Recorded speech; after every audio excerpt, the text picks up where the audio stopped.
makin kesini mulai makin sadar bahwa itu sesuatu yang tidak baik. Alhasil gue jadi semakin dibentuk. Terus bersyukurnya gue bisa lulus kuliah, bro. Lu gak nyangka kan gue lulus kuliah? Gue jadi guru di salah satu sekolah swasta di Bandung.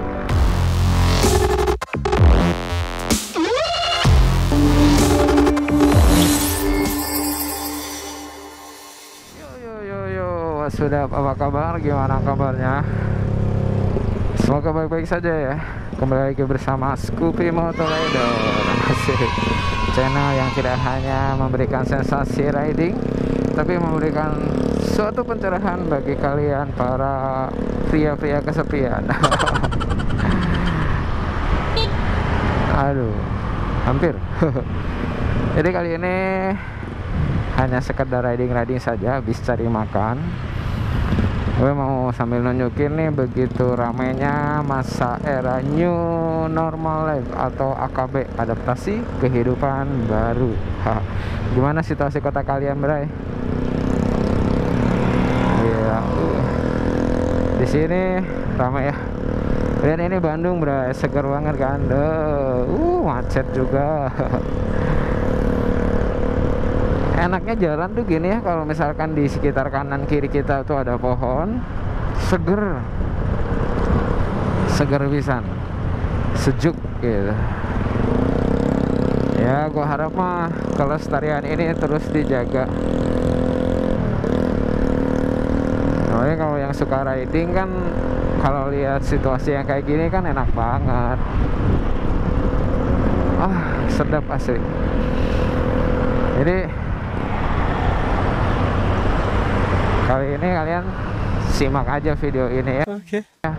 Bagi yang kangen nih sama kota Bandung, atau yang belum pernah tuh, Bandung tuh asik, main skateboard, asik. Yang masih lagi ngerantau gitu di negeri entah berantah, ini Bandung saat kini, Bray. Mungkin yang udah beberapa tahun kalian tidak pernah balik ke Bandung, kangen nggak nih jalan-jalan, lari-lari di Bandung? Daerah ini emang terbilang masih ramah paru-paru ya. Karena terimbangi dengan pohon kanan kirinya. Terus jalanan juga ya baik lah, bagus, mulus. Ada kenangan apa, Bray, di Bandung? Sok atau sharing-sharing. Siapa tahu punya pengalaman, punya pacar orang Bandung, terus pernah apel ke Bandung. Pernah apel ke Bandung, yang diapelin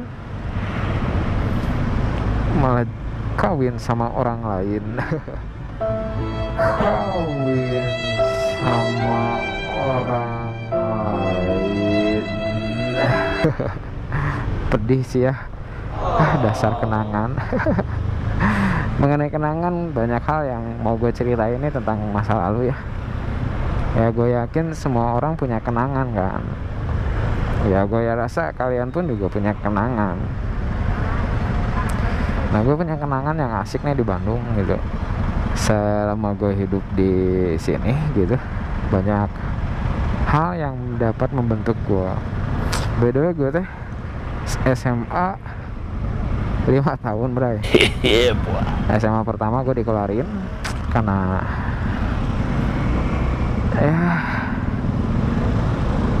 dikatakan nakal. Enggak sih, gue mah nggak nakal, baik-baik aja. Cuman berantem sama guru, alhasil SP deh. Nggak hanya SP, langsung di kick ini. Di kicknya pun secara tidak hormat dan dengan suatu tendangan kungfu gitu dari depan kantor ruang guru.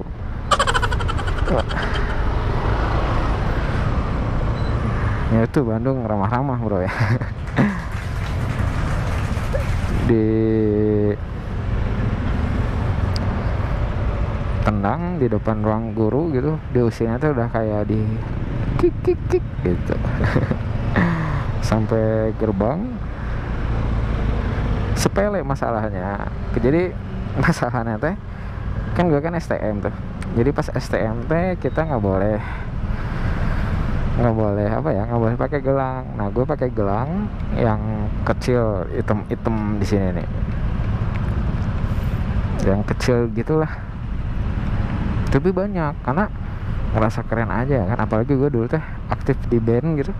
Jadi untuk menunjukkan identitas diri ya pakai gelang aja gitu ya, malum lah masa-masa ABG ya kan, masa-masa alay. Nggak pakai gelang itu pas dulu teh kalau nggak salah pas Jumat gitu, beres Jumatan, si guru ini lihat gue pakai itu kan, pakai gelang. Alhasil dengan emosi segenap tenaga gitu ya, tangan gue ditarik dengan caci maki. Itu mah anjing goblok teh udah kayak koma bener. Secara manusiawi ya gue tuh kan emosi, refleks, langsung aja hajar. Ya ramai sih bagi teman-teman gue sih kan asik. Kapan lagi anak siswa yang berani berantem sama guru kan. Saya percaya bray, semenjak itu nama gue melambung tinggi dan banyak yang tahu nama gue tapi tidak dengan muka gue. Jadi teman-temannya bilang, Edan itu si ini berani berantem sama guru. Dia ngomong di depan gue, kebayang gak tuh bro? Ngomong di depan gue, ya Eda, gue bilang lu ngomong di depan orangnya tapi dia nggak tahu siapa yang dia ngomongin. Edan itu ya. Setelah itu gue dikeluarin dong. Setelah dikeluarin, alhasil ya jadi pengangguran. Jadi pengangguran cukup lama sih. Jadi pengangguran dulu selama 1 tahun lebih lah, menuju 2 tahun gitu. Setelah itu ya hidupnya kayak ngerasa buat apa gitu ya, nggak ada tujuan hidup, nggak ada gairah gitu untuk meneruskan masa depan gitu. Karena gue rasa masa depan kan udah hancur, udah jelek gitu, mau gimana lagi. Pasrah aja. Dan itu benar-benar pasrah.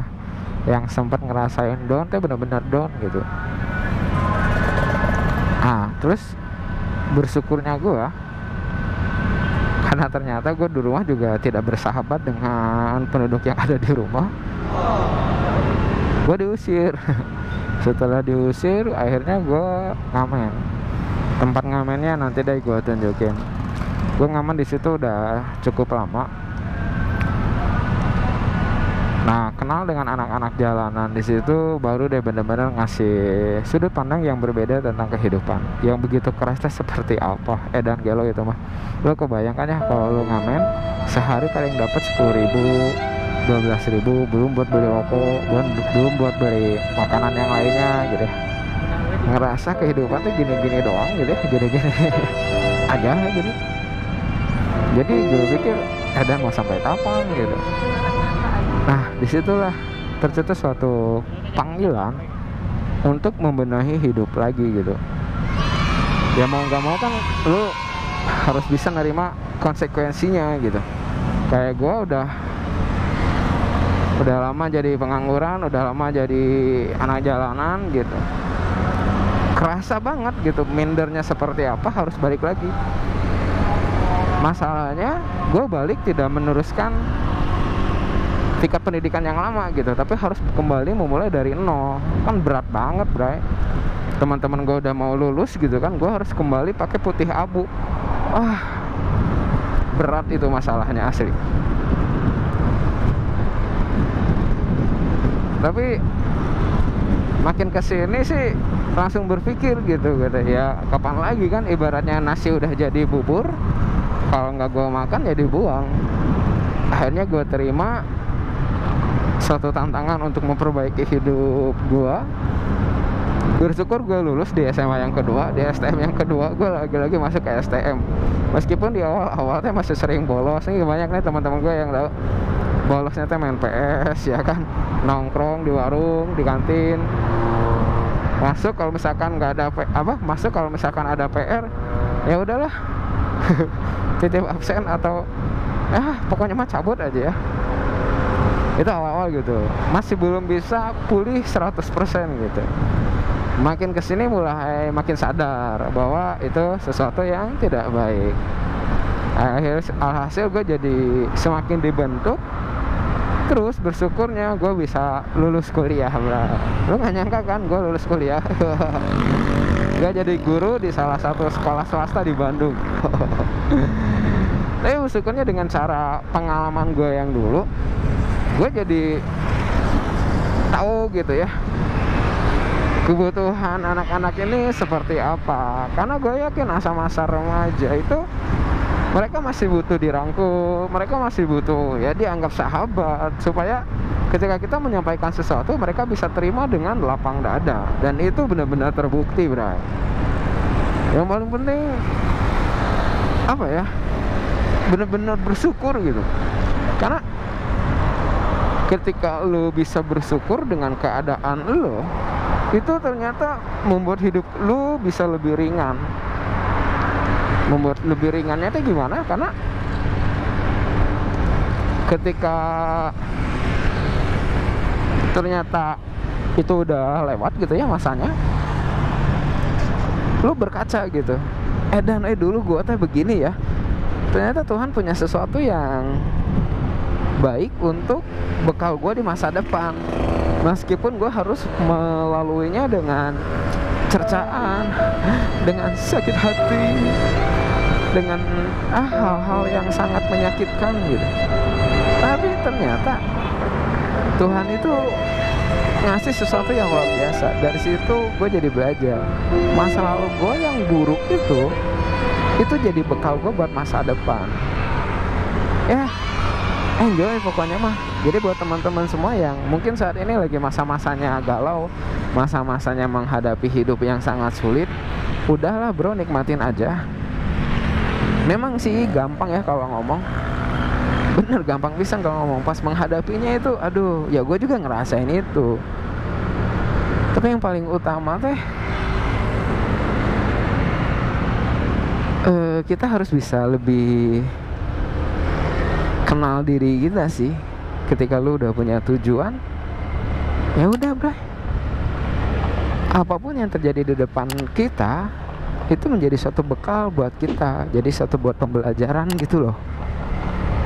Soklah gue mau doain buat teman-teman semua yang nonton video ini, semoga hidupnya bisa lebih baik lagi, semoga hidupnya bisa lebih berguna lagi buat masyarakat. Setuju? Oke deh, thank you. Sampai di sini aja dulu video kali ini.